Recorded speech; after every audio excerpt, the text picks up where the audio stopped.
Tapusin ko po ng 8:30. Alright, Ephesians chapter number 4, babasahin na lamang po natin, hindi na po yung buong chapter. Lahat daw na naka-blue ay preacher. Yan si Ma'am Jessa, Ma'am Loida, Ma'am Sai, Sister Rachel, graduate yan. Pampira, no? Buti na lang hindi ako naka-blue. Alright. So, I hope masaya po tayo. Amen? Basahin po natin mga kapatid, dito po tayo magsimula sa verse number 11 to verse 16. A very familiar passage, but I believe that God has something for us this evening. At nandyan na po ba kayo? Amen. Ephesians 4 verse 11, let's read responsibly hanggang 16. Sa akin ang 11, sa inyo po ang 12. Verse 11, and He gave some apostles and some prophets, and some evangelists and some pastors and teachers, for the perfecting of the saints, for the work of the ministry. 13, till we all come in the unity of the faith and of the knowledge of the Son of God, unto a perfect man, unto the measure of the stature of the fullness of Christ. And carried about with every wind of doctrine by the sleight of men, whereby they lie in wait to deceive. See, verse 15, but speaking the truth in love may grow up into Him in all things, which is the head, even Christ, from whom the whole body fitly joined together and compacted by that which every joint supplieth, according to the effectual working in the measure of every part, make it increase of the body unto the edifying of itself in love. Tayo po'y sandaling manalangin. O Diyos, salamat po, Panginoon, sa gabing ito. Salamat, Ama, sa inyo pong katapatan, kabutihan po sa aming buhay. Lubos po kaming nagpapasalamat na kami nga po ay may pagkakataon na matuto sa inyo pong mga salita. Continue to use thy word, O Lord, and use me as your servant. Kayo lamang ang magsalita, Panginoon. Lahat po ng words na lalabas sa bibig na ito ay patuloy niyo pong ihanda, Panginoon, at maging pagpapala po sa inyong mga anak. Kayo nga po, O Diyos, ang maitaas, bigyan niyo po kami ng tamang puso, espiritu, at huwag niyo pong hayaan ang dyablo na maging balakid sa pakikinig at pag-aaral po namin sa gabing ito. Linisin niyo po ang aming puso, Panginoon, sa mga karumihan na inyo pong nakikita, at kami po'y humihingi po ng kapatawaran sa aming po mga pagkakasala at pagkukulang. Binabalik po namin papurit pasalamat sa pangalan po ng Panginoong Hesus. Amen at amen. Alright, please be seated. Salamat po. Maaari po tayo magsiupo. Ngayong gabi po ang ating pag-aaralan ay very familiar passage in the Bible. Kung kayo po ay matagal ng Baptist, Ephesians chapter 4 is one of my favorite chapters sa Bible. Ito pong chapter 4 ng Ephesians, kung titignan niyo po, ito po ay kalahati na po ng Book of Ephesians. Amen. The book of Ephesians, kung aaralin po natin, yung unang part po niyan is doctrinal. So, the Apostle Paul is introducing to us the relationship we have in Christ, yung pagiging anak po ng Diyos, yung pagiging pagkakaroon natin ng banal na Espiritu. Sabi nga na Ephesians 1:13, tayo po ay selyado ng banal na Espiritu. Amen. So, doctrinal, and also, Ephesians 4 is a practical book. Amen. Nakukuha niyo po mga kapatid. Amen. Say amen kung kayo po'y gising. Amen. Baka kausap ko po ay tulog na, okay? Hindi po ako nakasalamin ngayon. So, yung medyo dyan sa pangalawang row, nagbo-blurred na yung ano. Hindi ko na alam kung nakapikit kayo, nakadilat. Except lang kung tititigan ko kayo. Ano? So, sana po ay mag-amen kayo. So, Ephesians is a doctrinal and practical book. Katulad ng sinasabi ng ating mga pastors, naalala ko sa Bible school, we as Baptists, we have the doctrine, and not just the doctrine, we also practice the doctrine. Amen. Hindi sapat na alam po natin yung isang bagay, kundi dapat na-apply natin. Amen. So sana nakikita niyo po yan. Pag sinabing doktrina, it deals with the mind, sa isip natin. Nakakargahan yung isipan natin ng katotohanan. When you say doctrine, the set of truth, katotohanan. Now, when you say practical, ito po yung mahalaga. Ito pong practical na doktrina na ating inaaral ay disenyo po ng Diyos upang tayo po ay merong tamang direksyon sa ating pamumuhay. Amen. Kaya nga tayo nag-aaral ng Biblia para yan ay isa sa buhay natin. Amen. Napakahirap po na uupo ka dyan, makikinig ka, tapos pagkatapos, hindi mo rin gagawin. Naunawaan niyo po? Nag-iipon ka lamang para kang isang tao na nag-iipon ng pera sa bangko, hanggang sa mamatay ka, wala kang ginastos ni piso. So para saan lahat ng iniipon natin? Naunawaan niyo po mga kapatid. Amen? So, Ephesians, remember, it is doctrinal and practical. Ang sabi ng chapter 4, balikan po natin, the context in verse number 1, sabi po ng Apostle Paul, I therefore, the prisoner of the Lord, beseech you that ye walk worthy of the vocation wherewith ye are called. So the challenge for us, pagkatapos lahat ng diniscuss niya for the past 3 chapters, ano sabi niya dito sa verse 1? The challenge is to walk worthy of the vocation or the calling. Amen. Tayo ay maging karapat-dapat sa panawagan ng Diyos. Saan po tayo tinawag ng Diyos? Magpasalamat po tayo na tayo'y tinawag mula sa buhay ng kasalanan, mula sa buhay na patungo sa impyerno, tayo iniligtas. Amen. We are called to the family of God and we are called to the body of Christ. Amen. Kaya nga church pag sinabing church, alam niyo to Bible students, a called out assembly. Amen. Meron tayong pinanggalingan, tinawag tayo mula sa makasalanang buhay patungo sa pamilya ng Diyos. So, we must walk worthy. Ang tanong sa bawat isang Kristiyano, challenge sa atin, tayo ba ay lumalakad na karapat-dapat sa ating kaligtasan? Amen.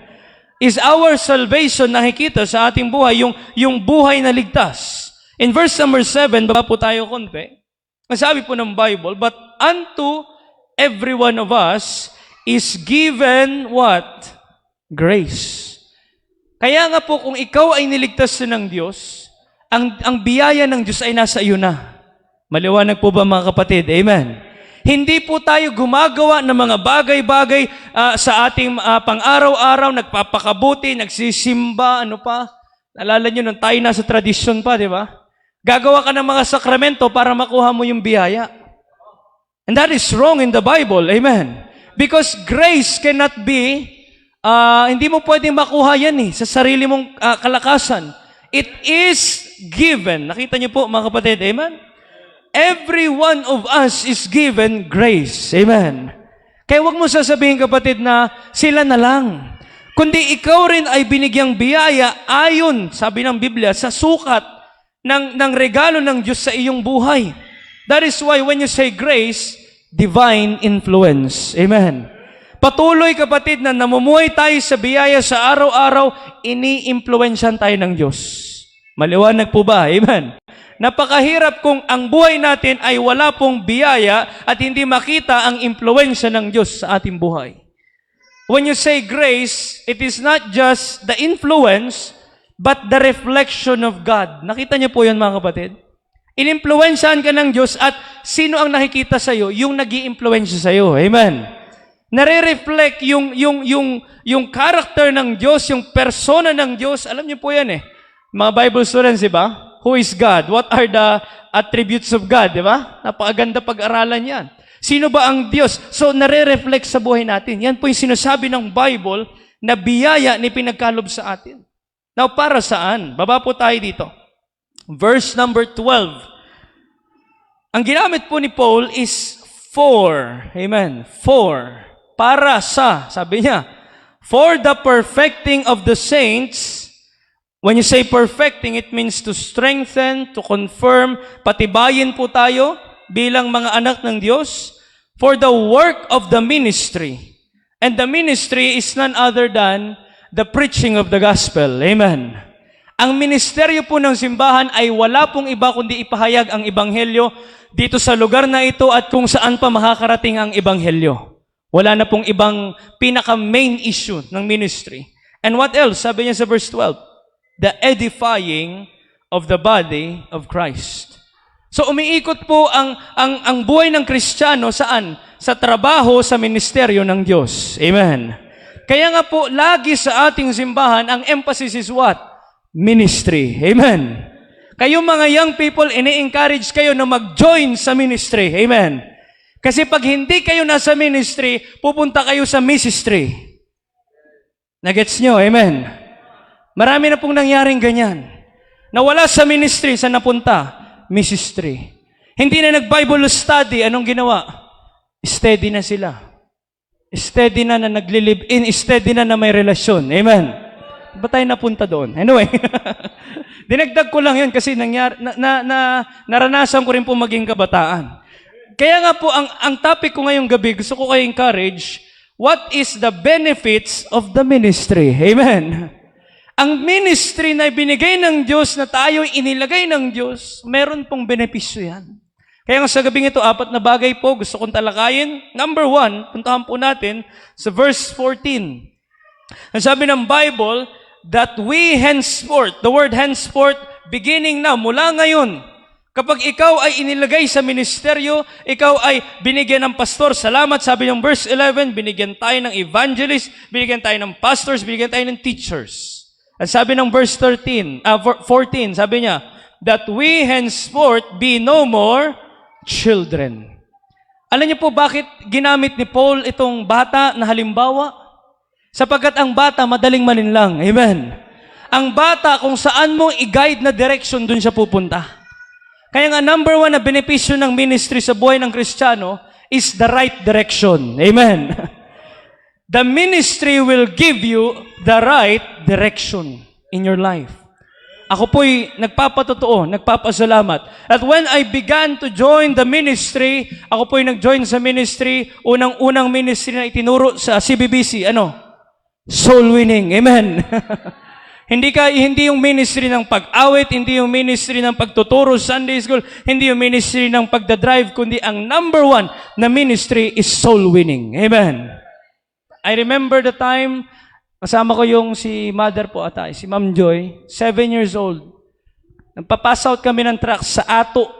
Hindi ko makalimutan na alam niyo yung Ato, yung pagitan ng Gate 3 tsaka ng Apo Bayan. Merong daanan doon, rough road doon.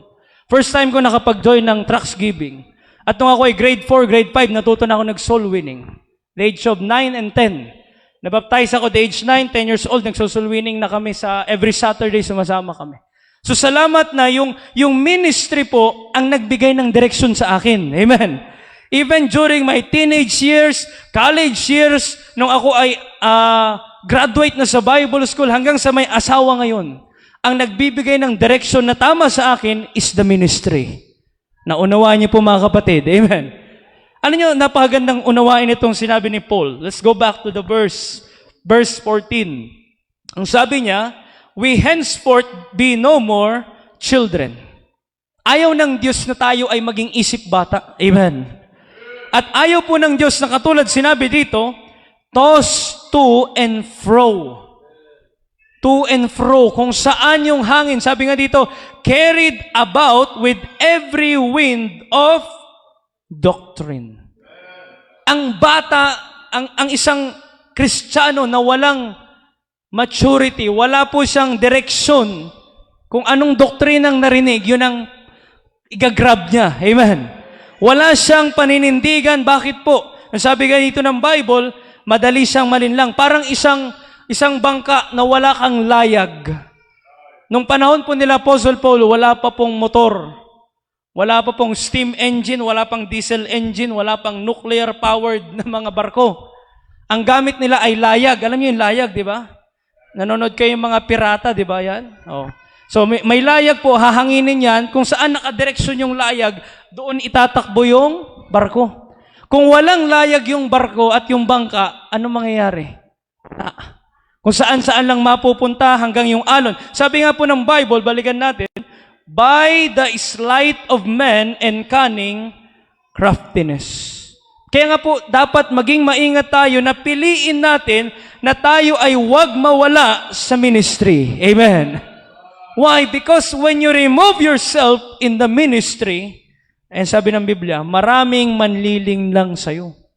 Maraming cunning craftiness. Matindi. Alam niyo yung pandaraya, yung mga mandurukot, yung mga, alam niyo sa Manila daw, yung may ipapaamoy sa kanila, di ba? Hindi nila mamalay-malaya na naibigay na pala nila yung wallet nila. Naunawaan niyo po yon? Marami pong ganun na Kristiyano na sabi nga ng Bible, mag-iingat tayo. Sabi po, balikan natin dito sa Bible. Matthew chapter 7. Let me show you a few passages. Matthew 7 in verse 15. Kung mabilis po kayo magbuklat, puntahan niyo po. Kung hindi man, isulat niyo na lamang. Matthew 7:15, the Bible says here, beware of false prophets which come to you in sheep's clothing. Mukha ring Kristiyano, amen. Mukha ring taga-simbahan, amen. Kumbaga ikaw ay sheep, tupa ng Diyos. Itsura rin siyang tupa, baptist din yan, amen. Maaring kapatiran, kasama mo rin sa simbahan. But we must beware, but inwardly they are ravening wolves. Amen. Kaya nga pag ang isang kapatiran, isang membro ng simbahan ay nagbabago na ng doktrina, sir, paano mo malalaman na nagbabago yung doktrina? Balikan niyo yung introduction. We as Baptists, we have the doctrine and practice. Amen. Paano mo nalaman, sir, na nagbagong doktrina? Iba nang ginagawa eh. Amen. Iba na yung pinapractice eh. Pares pa ba kayong doktrina? Isip lang kapatid, amen. So sabi nga ng Bible, mag-iingat tayo na mukha rin siyang Kristiyano, mukha rin siyang mabait, mukha rin siyang Baptist. Marami pong Baptist ngayon, lalo sa online, grabe. Iba ng doktrina, amen. Baptist by name, but there is no soul winning. Baptist by name, but there is no eternal security. Pambira, no? Paano ka maliligtas kung hindi ka sigurado? Nagets nyo? Kaya nga kaligtasan kasiguraduhan. So, tandaan nyo po, mag-iingat tayo. Kaya nga, the ministry, the church pushes us to the ministry. The pastor encourage us in the ministry. Bakit? Para tayo po ay may tamang direksyon. Chapter 24, puntahan po natin. Matthew 24 verse 11. Bilisan lang po natin, ano? So, sundan niyo po. Matthew 24 in verse number 11. And many false prophets shall rise and shall deceive many. Amen. Darating yung panahon na may mga ibang magtuturo. Propeta, sinasabi nila'y tagapagsalita rin ng Diyos. Pero iba ng doktrina. Iba na ang sinasabuhay. Yung ginagawa ng simbahan ay iba na ang kanyang pinapractice. Naniniwala tayo that Sunday is for the Lord. Iba ng practice. Imbis na Sunday, half day is for the Lord. Amen. Ibig sabihin, naniniwala na lang that Sunday, half day, wala na rin Wednesday. Amen. But the Bible says, and daily in the temple. Amen. Kaya nga nakakalungkot Pag binago mo ang doktrina mo, mababago ang practice mo, mababago ang direksyon mo. Bakit? Hindi ka na nagjo-join at iba na, hindi na ministry ang inaatupag natin. So doon tayo magiging maingat. Kaya nga, benepisyo po na may ministry tayo. So we as believers must, kumbaga, balutin natin ang ating sarili, patibayin natin sa katotohanan. Bakit? Marami pong maling katuruan sa ating paligid. Marami kang maririnig ngayon na magtuturo, marahil binubulungan ka, marahil kachat mo, marahil kausap mo lang, pero dinodoktrinahan ka na pala. Amen. Kaya nga, the best counsel is the Word of God. Amen. And in the church, the best counselor is your pastor. Maliwanag po ba? Amen. Ako honestly, alam na asawa ko yan. Na-open niya ang Facebook, Messenger, lahat ng account ko. Kaya alam niya kung meron akong chinachat na iba. Amen. Amen, fathers. Amen. Amen. Arang seryoso yung mga ganun pala yun. Totoo yan. Alam niya kung may kinakounsel akong iba. Amen. Pero wala po akong kinakounsel sapagkat hindi po akong pastor. Nagets niyo po mga kapatid? Amen. Sa ministry, sa simbahan, if you want counsel, go to the pastor. Amen. Kaya nga tandaan niyo po, huwag kayong magpa-counsel sa kapwa Kristiyano. Kayo mga young people, huwag kayong magpa-counsel sa kaedad ninyo. Huwag niyong i-fellowship lang yung kaedad ninyo kasi parehas lang kayo ng level ng pag-iisip. Gusto niyo maging successful? Kausapin niyo yung mga successful na tao. Ako po, nagpasalamat. Nung ako po yung nasa Baguio, ina-expose ako sa iba-ibang churches, sa mga iba-ibang workers, estudyante ako sa Bible School. Ang fellowship namin, mga leaders, mga graduates. Bakit? Yun ang goal mo Amen. Kaya nga po, mag-iingat tayo. Ang ministry magbibigay ng tamang direction. 2 Peter, another verse. 2 Peter chapter 2. 2 Peter chapter number 2, verse number 1. So kung kayo po'y mabilis mabuklat, masundan niyo po, maganda po yan, okay? 2 Peter 2, verse number 1, But there were false prophets also among the people, even as there shall be false teachers among you, who privily shall bring in damnable heresies, even denying the Lord that bought them, and bring upon themselves swift destruction. Verse 2, And many shall follow their pernicious ways, by reason of whom the way of truth shall be evil spoken of. Yung katotohanan na isinusunod mo, isinasabuhay mo, sasabihin nila yan yung masama. Naunawaan niyo po mga kapatid. Amen. Kaya nga ang ministry mga kapatid, wag nating bibitawan.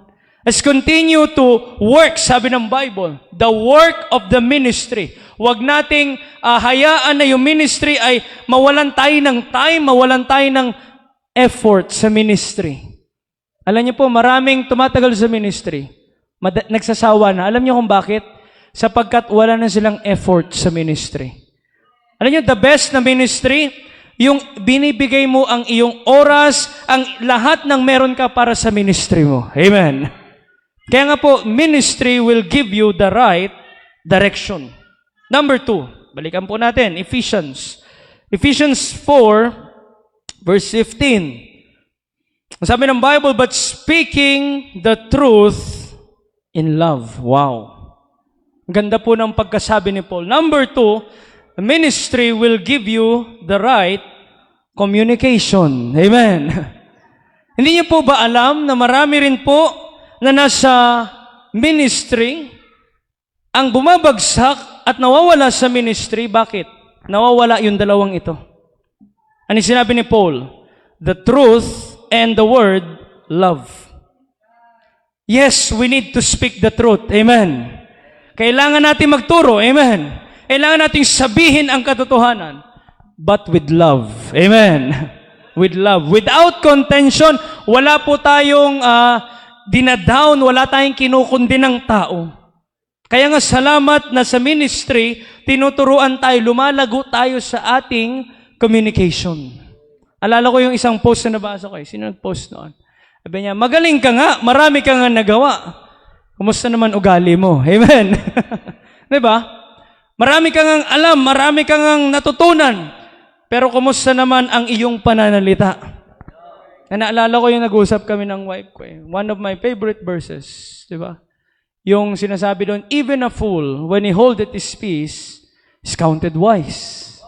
And he that shutteth his lips is esteemed a man of understanding. Hindi porket marami kang sinasabing katotohanan, pero yun pala hindi na bunga ng love. Amen. That is why if you are in the ministry, madidevelop yan.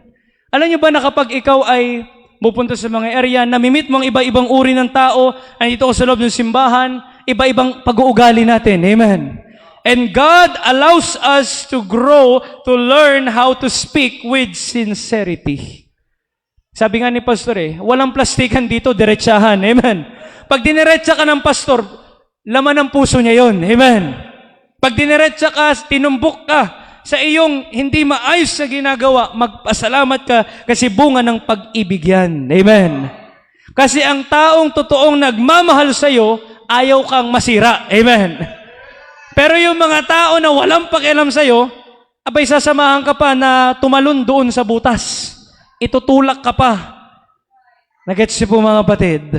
Kaya nga po magpasalamat tayo na sa ministry. Alam niyo, sabi nga ng ating pastor ang inaasahan ng Diyos ay bawat isa sa atin. Sabi nga ng Bible every one of us is given grace. Mamaya pupunta tayo dyan, ano? Bawat isa sa atin ay inaasahan ng Diyos sa kanyang gawain. Kaya nga, tignan niyo po. In 1 Thessalonians chapter 3, puntahan po natin sandali. 1 Thessalonians chapter number 3 in verse 12. 1 Thessalonians 3:12. The Bible says here that ye would walk, verse 12. Ayan. And the Lord make you to increase and abound in love one toward another. Amen. To abound in love, to increase in love one toward another and toward all men, as we do toward you. In the ministry, you will learn to love others. Amen. To love the unbelievers and to love your brethren. Amen. Kaya nga po dito sa ministry, ang puso natin ay hindi lamang pansarili na lamang.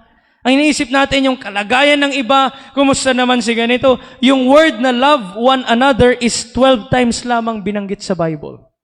12 times. Love one another. Tingnan niyo po sa 1 Peter.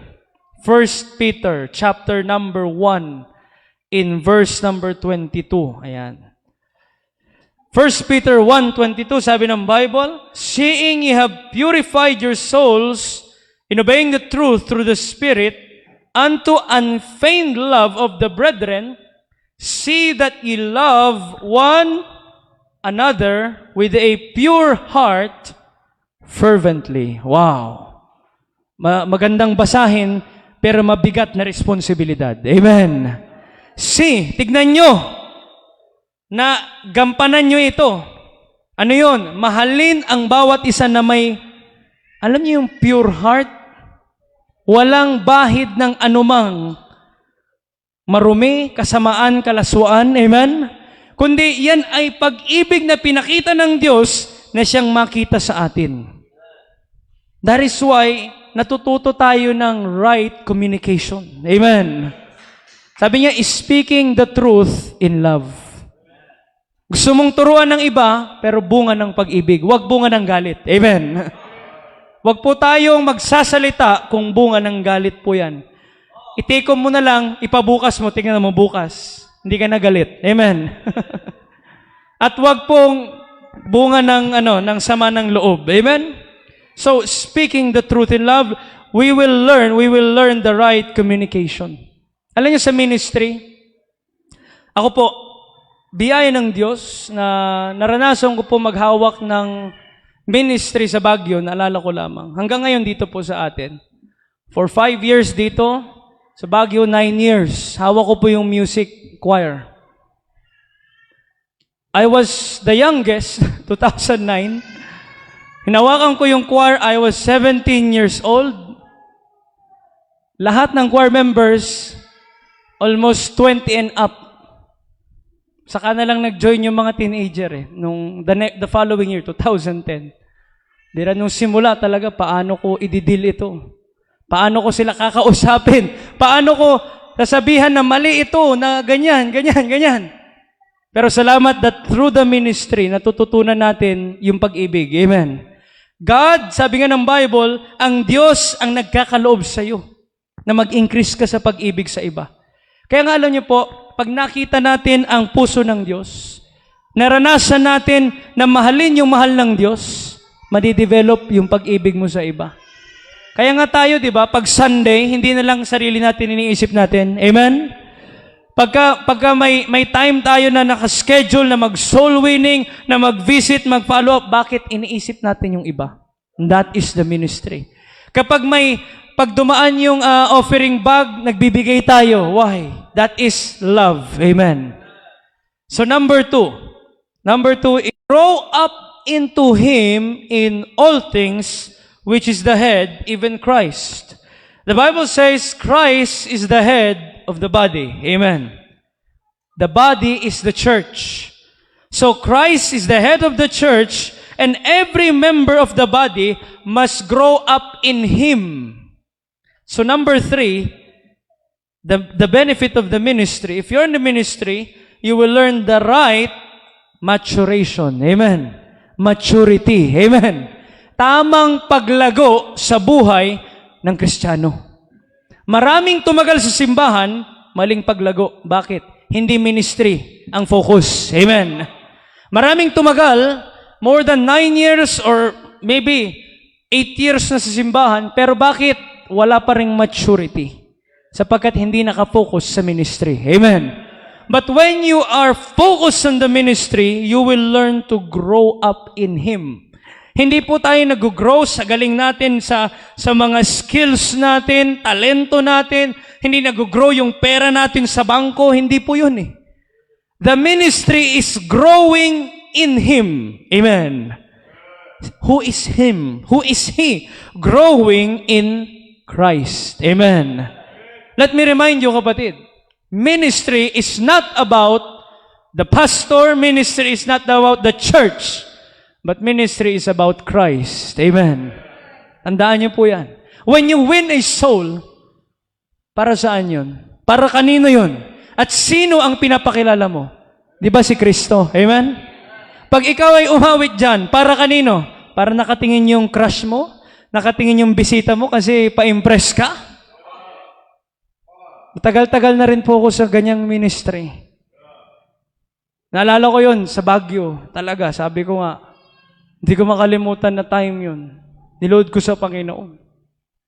Natapos yung revival, I think 2014 or 12, 15. Yung choir namin talaga napakaganda. Talagang ang dami. More than 100. Bira yung mga tao talaga. Kita mo, siyempre, conductor, ako nagturo. Ikaw ang nag-handle. Pagkatapos ng service, talaga ang dami, sir. Ang ganda talaga. Sabi ko, delikado to ah. Ang naging focus nila is the performance of the music but not the message. Nagets yung mga kapatid. Amen? Because delikado yun ah. Mas naalala nila yung ganda ng harmony ng music but not the word of God. Eh sabi ko, salamat po pero sa Diyos po ang luwalhati. Sabi ko sa kanilang ganon. Sabi ko pinag-pray ko yun. Sabi ko, Panginoon, wag mong hayaan na yung aming galing ang siyang maitaas. When you are growing in Him, you learn to be dependent in Him. Nagets niyo po mga kapatid, amen? Na hindi mo gagawin isang bagay dahil kaya mo. Bago ko po isinulat ito, bago ko inaral na nalangin ako, Panginoon, bigyan mo ko ng wisdom. Ayoko na, yung galing ko, ayoko na yung pangunawa ko lang. Kaya nga po, maturity is learning to fellowship. Sabi nga ng 2 Peter 3:18, alala niyo po yun?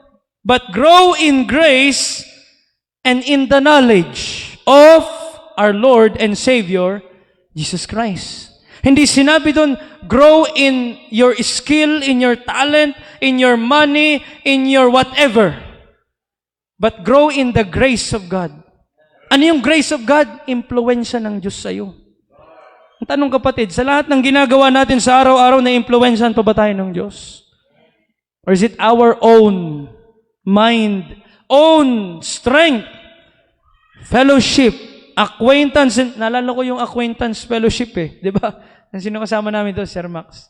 Acquaintance fellowship para makilala mo. Di ba? Makasama mo. Yan ang hinihingi ng Diyos para tayo po ay mag-mature sa gawain ng Panginoon. The right maturation is not tumagal ka lang sa ministry. It's not yung gumaling ka. Maganda nga yun eh. Gumaling ka nga, pero at least yung ugali mo ay na-develop din. Amen. Mahirap naman, naging magaling ka na, naging kilala ka na, ayun, lumabas yung ugali mo na mayabang ka pala. Amen. Tayo po ay pwedeng pabagsakin ng dyablo dyan. Kaya nga, the right maturity is growing in Christ, learning to depend in Christ, learning to love Him more, to be faithful to Him more, to know Him more. Gaano mo kakilala ang Panginoong Hesukristo? Have you read the account? Nabasa mo na ba yung buhay niya? Amen? Kilala mo ba si Kristo? Talaga bang gusto mo siyang kilalanin? Nalala ko yung sabi ni Jack Hyles. Kung gusto mong, Jack Hyles ba nagsabi nun? Yes. Kung gusto mo ng wisdom, you read the book of Proverbs. Kung gusto mo ng makita yung power of the Holy Spirit, read book of Acts. Kung gusto mong makita yung pag-ibig or ma-develop yung pag-ibig mo sa Diyos, read the book of Psalms. Kung gusto mo makilala si Kristo, read the book of John. John has lahat halos ng pictures, na illustration na patungkol sa Panginoon sa Kristo. Kaya nga po, pag sinabi pong maturity in the ministry, hindi po pagalingan in the ministry. Amen. Hindi yung paramihan in the ministry. Amen. But every ministry is dependent in Christ. When you win a soul, you offer it to Him. Amen. Kasama mo siya. Naalala ko pag nagsusulwini, napakasarap talaga. Pag talagang yung tao nakita mo yung pagkaunawa niya, bunga ng salita ng Diyos. Ang sarap talaga. Hindi po sa pakiramdam, ano? Sabi ko nga, every time na magpipray, pagkatapos magpray, sabi ko doon sa sinasharean ko lagi, ako po ay napakasaya na kayo po ay nanalangin sa Diyos. Pero ang pinakamasaya sa puntong ito, hindi po ako, kundi ang Panginoon mismo. Amen? Kaya nga, yun yung masaya sa ministry. Nagmamature tayo, bakit? Kasama natin lagi siya. And the promise of God is, sabi niya, Matthew 28 verse 20. Sabi ng Bible, teaching them to observe all things whatsoever I have commanded you, and lo, I am with you always. Amen. Kaya nga po, pagka nasa ministry ka, pag soul winner ka, kapatid, lagi mong kasama ang Panginoon. Pag-isip mo ay, kapag abot ng tracks, ito ay para sa mahaligtas, para ma-encourage sila. Nalala ko isang kapatiran sabi niya, Sir, wala akong Facebook, paano ko mapapanood? Sabi ko, sa YouTube. Tindi yung isang na-visit namin. Tama, sir, di ba? Nandun ka. Sabi niya, wala siyang Facebook account. Sabi ko, pampira, may tao pa palang ganun ngayon dito sa ibabaw ng lupa. Akala ko mga senior citizen lang. May ganun pala. Sabi ko, edi ilalagay namin sa YouTube, sir. Panoorin ninyo. Ayun. So may pagkakataon tayo na maging blessing din sa kanya. So tandaan niyo po mga kapatid. Number 3, the ministry will lead you to a right maturity. Pag wala ka sa ministry, tatagal ka sa simbahan, pero bansot ka pa rin. Nakita niyo po yun mga kapatid. Kapag hindi ka nag-involve sa ministry at inalis mo ang sarili mo sa ministry, you are just an attendee of the church. Membro ka lamang na tagabutas ng upuan, uupo, tatayo, uuwi, papasok, uupo, tatayo, uuwi. For 10 years, imbis na sana ikaw ay malago na, ikaw ay nag-grow na, lumakas na, ganun ka pa rin, walang pagbabago. There's no maturity. Why? You are not in the ministry. Ang tanong kapatid, bakit na parito si Kristo? To minister. Amen. The Bible says, hindi siya naparito para ministruhan siya ng mga tao.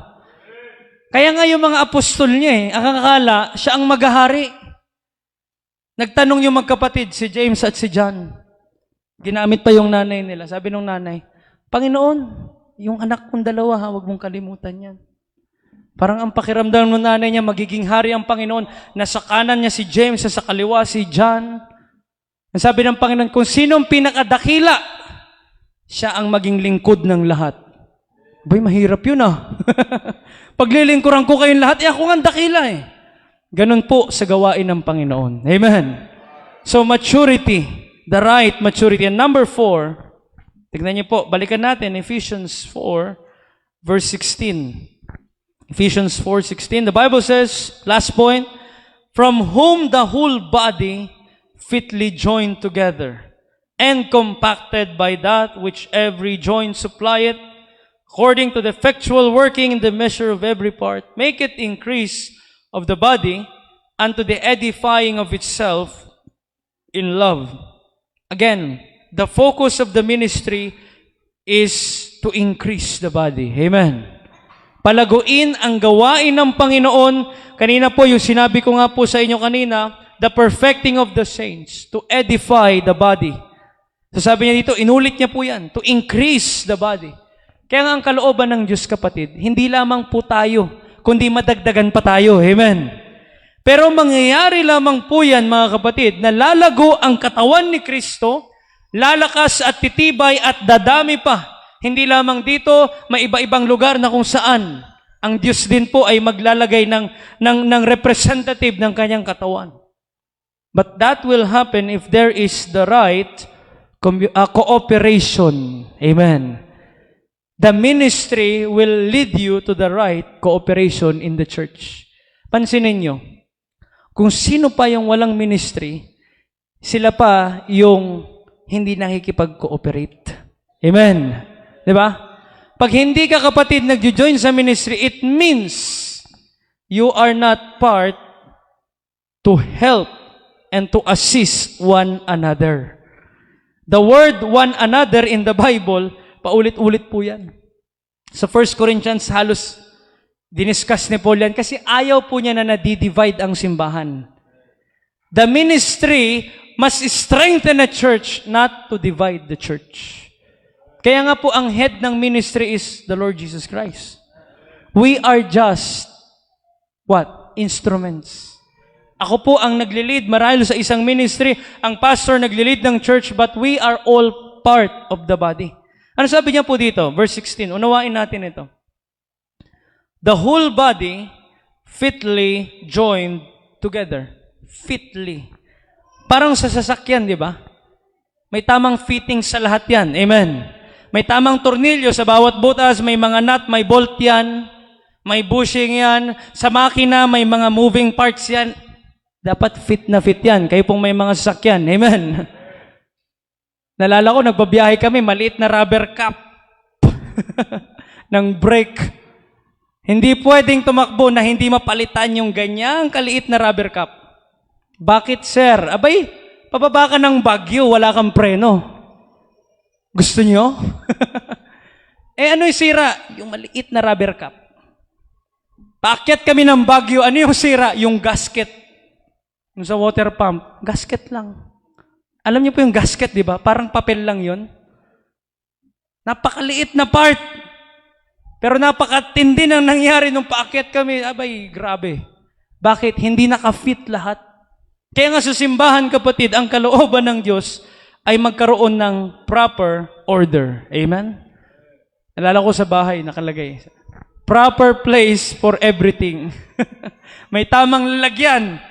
Huwag mong pagsamahin yung sapatos at yung kainan. Amen. Plato. Amen. Huwag mong pagsamahin yung iyong underwear at baso. Amen. Ewan ko, kamusta sa inyong mga tahanan? Amen. Kitchen, yan. Mga gamit sa kainan, pangluto. Ito yung lalagyanan ng damit, cabinet, mga sapatos. Hindi po paghalu-haluin. Amen. Kaya nga sa simbahan, may order, may proper place. And sabi niya dito, nakita niyo po yung binasa natin? Compacted by that which every joint supplieth. Sa ating katawan, kapatid, how many bones sa mga nag-aaral ng science? Marami po tayong bones. Basta yun, may bilang yan eh. Hindi ko na po kasi binilang kanina eh. Nahirapan ako. Natapos lang ata ako sa 80. Yan. Marami po tayong buto. Pero tandaan nyo po, hindi po yan kikilos kung walang mga joints. Amen. Ito ang daliri natin. Ito first joint, second joint, third joint. Di ba? Di ba? Kaya nyo ba yun? Ganun. Yung joints na yan, kapatid, ay importante. Kasi kung walang joints, ganyan lang kamay natin. Hindi yan makaka-grip. Alam niyo po, ang simbahan ganun din. Merong tamang joint na nagsusupply sa bawat parte ng katawan. Amen. Kaya nga kung ikaw, kapatid, ay inilagay ng Diyos sa simbahan, what? To supply the needs of others' weakness. Amen. May kahinaan ako sa ganito, tutulungan mo ako. Aba, hindi ko po alam yung kuryente. Yung sound system na yun, nalala ko eh. Pambira, pumuputok dati, di ba? Pak! Nagsushort. Meron tayong kapatiran na marunong yan. Ayun. Kahit hanggang doon sa building, maririnig na po yung ating preaching. Amen. Subukan niyo pong wag magsimba, tapos punta kayo sa building, maririnig niyo po. O kaya umabot kayo dyan sa may kuntubong, maririnig niyo. Ewan ko si Ma'am Marilo, naririnig niyo ba doon, Ma'am? Magkano? Malakas yan. Bakit po? Salamat na may marunong. Amen. May marunong sa semento, may marunong sa bakal, may marunong sa kahoy, may marunong magluto. Amen. May marunong din kumain. Amen. At sana yung marunong kumain, marunong maghugas. Amen. Huwag lang sana eat and run. So tandaan niyo po sa simbahan, there must be cooperation, the effectual working of the Holy Spirit in everyone. So, yan po ang benepisyo. And last verses na gusto ko makita ninyo, to challenge you. Psalms 133. Cooperation means unity. Yan. Unity. Psalms 133, verse 1. Salamat na kayo'y nakiisa. Narito tayo ngayong gabi. Yan sabi ng Bible, how good and how pleasant it is for brethren to dwell together in unity. Amen. Unity. 1 Corinthians 1:10. Last two verses po natin ngayong gabi. 1 Corinthians chapter 1, verse number 10. Andiyan na po kayo. Amen. Sabi po ng Bible, "Now I beseech you, brethren, by the name of our Lord Jesus Christ, that ye all speak the same thing, and that there be no divisions among you, but that ye be perfectly joined together." Amen. Perfectly joined together in the same mind and in the same judgment. Amen. How to be perfectly joined together? Iisa ang kaisipan natin. Amen. Iisa ang katuruan natin. Amen. Iisa ang paninindigan natin sa tama at iisa ang paninindigan natin sa kung anong mali. Amen. Huwag natin kukontray na pag sinabi ng Biblia at pinreach ng pastor na ito yung tama at ito yung mali, huwag nating sasabihin na yung mali ay tama at yung tama ay mali. Amen. Huwag tayong pupunta sa gitna sapagkat wala pong gray area sa Bible. Ang Bible ay black and white. Amen. Ang gets niyo po? Di ba pag nagsusugal kayo, sa pula, ano sunod? Sa puti, di ba? Meron bang blue? May pink ba sa gitna? Sa pula, sa puti lang yan eh. So tandaan niyo po bilang Kristiyano, tayo rin po ay magkaisa, sabi ng Bible. 1 Corinthians 7:5, last verse. Sabi ng Bible, "Defraud ye not one the other, except it be with consent for a time, and that ye may give yourselves to fasting and prayer, and come together again, that Satan tempt you not for your incontinency." Ang hinalimbawa dito ay yung mag-asawa. And remember, the church is the bride of Christ. Amen. The church is the bride. Ayaw ng Panginoong Jesucristo na ang kanyang simbahan, ang bawat parte ng kanyang simbahan, ay matempt ni Satan. And what is incontinency dyan? Hindi ka na kontrolado. Kunin niyo po yung meaning ng incontinence. No self-restraint, no control. Kaya nga pag ikaw ay nasa ministry, nakikipag-cooperate ka sa gawain ng Panginoon, nakokontrol ang buhay mo ng Diyos. Amen. Sapagkat pag hindi ka na nagpakontrol sa Diyos, may ibang magkokontrol sa ating buhay. Kaya salamat sa Panginoon that the ministry has benefits for us. Amen? Kaya nga ang simbahan, kapatid, huwag nating iwanan. Huwag nating iwanan ang ginagawa sa Panginoon. Be faithful, continue, and sabi ng Bible, isang araw, sasabihin ng Panginoon sa iyo, "Well done, thou good and faithful servant." Amen? So the ministry has benefits. So sana ngayong gabi, meron po tayong nakuha sa salita ng Diyos. Let's all stand, please. Tayo po'y magwakas sa panalangin. Salamat po tayo sa Panginoon. Dakilang Diyos sa manaming banal na makapangyarihan po, salamat po sa inyo pong mga salita na ipahayag. Salamat po sa paalala po sa amin. Thank you for reminding us of the importance of the ministry, the work of the ministry. Salamat na idinagdag niyo po ang bawat anak ninyo naririto ngayong gabi. Especially every member of this church is part of your ministry. And we do pray that we'll be faithful. Patuloy niyo po kaming gamitin. Continue to give us the right spirit, obedience, faithfulness, Panginoon. Huwag niyo pong hayaan ng dyablo na tuksuhin ang inyong mga anak, na iwanan ang ministeryo po ninyo, kundi ito po'y gampanan namin to be faithful in the ministry. Thank you, Lord, for these benefits that we can see. Kami po ay patuloy na ginagabayan po ninyo, Panginoon. Continue to help your people once again. Talk to us this evening. Kayo po ang may taas, Panginoon, sa aming buhay. Patawad po, Diyos, sa mga pagkakasala. Sa pangalan po ni Jesus. Amen at amen. If God speaks,